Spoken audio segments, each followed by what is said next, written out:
Bonjour à toutes et à tous, c'est Arca. Aujourd'hui, nous nous retrouvons dans la 57e partie du cours sur les espaces topologiques. Donc aujourd'hui, nous allons nous intéresser à la paracompacité, volet 1. Rentrons alors dans le vif du sujet. Donc soit ET un espace topologique avec E non vide, et soit A une partie de E. Donc A est dit paracompact si et seulement si T2 de ET est vérifié, et pour tout OI pour I appartenant à grand I appartenant à T puissance grand I, A inclus dans l'union pour I appartenant à grand I de OI implique qu'il existe UI pour I appartenant à K appartenant à LF ronde de ET inter T puissance grand K, tel que pour tout I de grand K, il existe J appartenant à grand I tel que UI est inclus dans OJ, et A est inclus dans l'union pour I appartenant à grand K des UI. Autrement dit, ET est de Hausdorff, et pour tout recouvrement d'ouvert OI pour I appartenant à grand I, il existe un recouvrement localement fini d'ouvert UI pour I appartenant à grand K plus fin que OI pour I appartenant à grand I. Poursuivons l'étude. Donc nous noterons P comp E l'ensemble des parties paracompactes de ET. Donc démontrons que comp E est inclus dans P comp E. Donc soit A appartenant à comp E quelconque, et soit OI pour I appartenant à grand I appartenant à T puissance grand I, tel que A est inclus dans l'union pour I appartenant à grand I des OI. Et donc il existe grand J inclus dans grand I, tel que cardinal de grand J appartient à une étoile, et A est inclus dans l'union pour I appartenant à grand J des OI. Et OI pour I appartenant à grand J appartient à LF ronde de ET inter T puissance grand J. Or, grand J est inclus dans grand I. Et pour tout I de grand J, OI est inclus dans OI. Donc pour tout I de grand J, il existe J appartenant à grand I tel que OI est inclus dans OJ.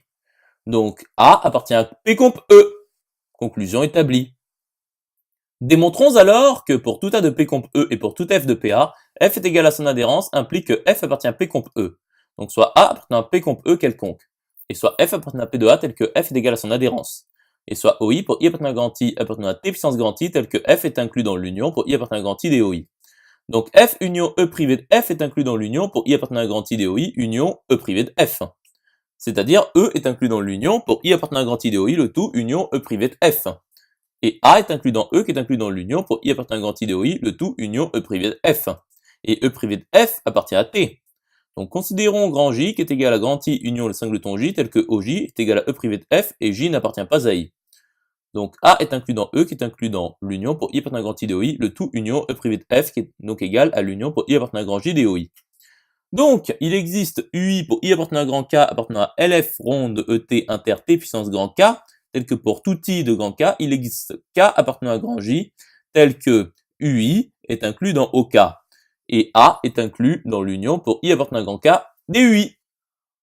Poursuivons la démonstration. Donc, soit Y, l'ensemble des I appartenant à grand K tel que UI est inclus dans OJ, qui est égal à l'ensemble des I appartenant à grand K tel que UI est inclus dans E privé de F. Donc, montrons que F est inclus dans l'union pour I appartenant à grand K privé de grand Y des UI. Donc, soit X appartenant à F quelconque. Donc X appartient à A qui est inclus dans l'union pour I appartenant à grand K des UI. Et X n'appartient pas à E privé de F. Donc pour tout I appartenant à grand Y, X n'appartient pas à UI. Donc X appartient à l'intersection pour I appartenant à grand Y de E privé de UI, qui est donc égal à E privé de l'union pour I appartenant à grand Y des UI. Donc X appartient à l'intersection pour I appartenant à grand K des UI inter E privé de l'union pour I appartenant à grand Y des UI, qui est donc égal à l'union pour I appartenant à grand K privé de grand Y des UI union l'union pour I appartenant à grand Y des UI, le tout inter E privé de l'union pour I appartenant à grand Y des UI. Ce qui est égal à l'union pour I appartenant à K privé de grand Y DUI inter E privé de l'union pour I appartenant à grand Y DUI, le tout union, entre parenthèses, l'union pour I appartenant à grand Y DUI inter E privé de l'union pour I appartenant à grand Y DUI, ce qui est égal à, entre parenthèses, l'union pour I appartenant à grand K privé de Y DUI inter E privé de l'union pour I appartenant à grand Y DUI, car l'union pour I appartenant à grand Y DUI inter E privé de l'union pour I appartenant à grand Y DUI est vide, car il s'agit des deux complémentaires. Donc ceci est inclus dans l'union pour I appartenant à grand K privé de grand Y DUI. Donc X appartient à l'union pour I appartenant à grand K privé de grand Y DUI. Continuons la démonstration. Donc F est inclus dans l'union pour I appartenant à grand K privé de grand Y DUI. Or, UI pour I appartenant à grand K privé de grand Y appartient à LF rond de T inter T puissance grand K privé de grand Y. Donc montrons que pour tout K appartenant à grand K privé de grand Y, il existe I appartenant à grand I tel que UK est inclus dans OI. Donc soit K appartenant à grand K privé de grand Y. Donc il existe I appartenant à grand J tel que UK est inclus dans OI. Donc supposons que I égale J. Donc UK est inclus dans OJ. Et donc K appartient à Y, ce qui est absurde. Donc I appartient à grand I.